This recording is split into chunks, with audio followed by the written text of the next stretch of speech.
Hi friends, in this video I'm going to show you how you can add pages to your planner and add images to your planner.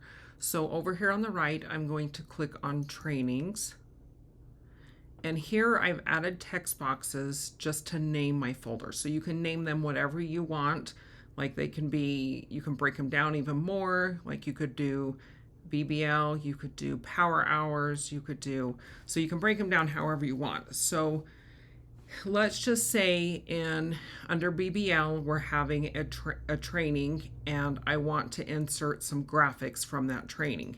So I can click on BBL, the folder BBL, and I could actually name it up here, the name of the training. Now to add images, and let's see, let me go back.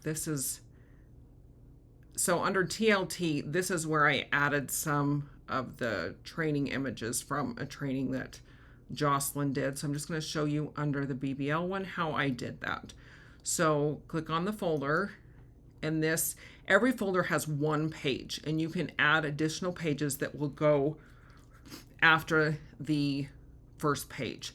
So if you click on the right mode up here at the top, the pencil, and then this right here with the mountains and the sun is your image icon. So if I click on that, it's going to bring up my images. And these are just images that are saved in my photo gallery.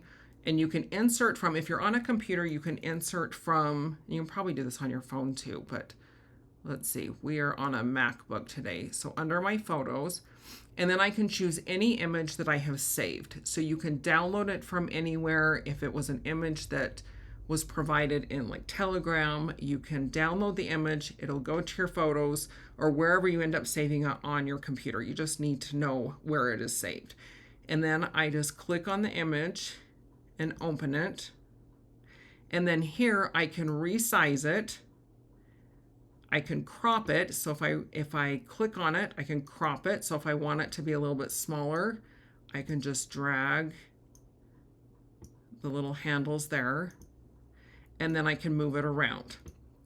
And then if I want to add another image, I just go back up here again, insert from, go to my photos, and insert the next image. So this is kind of cool because you can add images from a training, and then you could also add notes or text from the training just by adding like a text box underneath it. And then the thing that I like about this is you can make the images fairly small, and you can always zoom in on them to see them. So on a Mac, Command plus is the shortcut for zooming in, and Command minus is to zoom out, or you can go up to this menu up here where it says view, and you can do zoom in or zoom out. Now, I have to preface this next step with a high importance. So to add pages after the initial page, you just want to be very careful, because understanding how this planner works helps with understanding how you can manipulate it. So if you delete any of the initial pages, it will mess up links and the links won't work. So you just want to be mindful of that and make sure that when you're adding a page, well, specifically deleting a page, that you are deleting a page that you have manually added. So up here in the right, there is a plus icon. If you click on the plus, you click on current template, because what it's going to do, even though it shows like the cover page of the planner, it's actually going to add a page that duplicates this page. So when I do current template, it added a page after the initial page. So if I scroll over, I just used my left arrow, this is the initial page under the BBL. So I know when I was first getting used to this, and if I didn't know if I added a page and I wanted to delete it, but I didn't know if I was deleting the page that I added, one thing that you can do just to kind of double check what you're doing is, if you somehow identify the initial page. So even if you just put a mark on it, like if you just take your highlighter, put a mark on it, go back to the trainings, go back to the second folder, click on the second folder, put a mark, especially when there's nothing on the pages. That's when it can be tricky to know what the pages are. So now I've identified the first page in the first folder and the first page in the second folder. I hope this is making sense.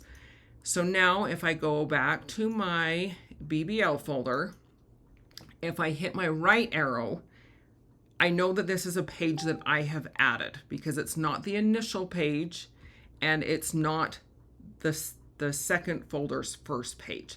So this is a page that I have added. If I wanted to delete this page, it would not wouldn't mess up any of the links within the planner. And the back arrow that I just clicked on, this arrow right here still works because we duplicated this page. So I hope that makes sense. Just be really careful when you delete a page. If you happen to accidentally delete a page out of the planner that was an initial page, you can go to the trash and recover it, but you would need to know that before you emptied your trash, because otherwise once that page is gone, it can't be recovered, and then that would be the link to that page would no longer work. So just be careful when you're deleting pages. So that is how you add a page, and that is how you add images. So now if I just wanted to go in and add text to this page, add some notes for this training, I can add notes right here in a text box. Or whatever the notes are for that training. So that is how you add images and a text box to your training folders. I hope you found this helpful.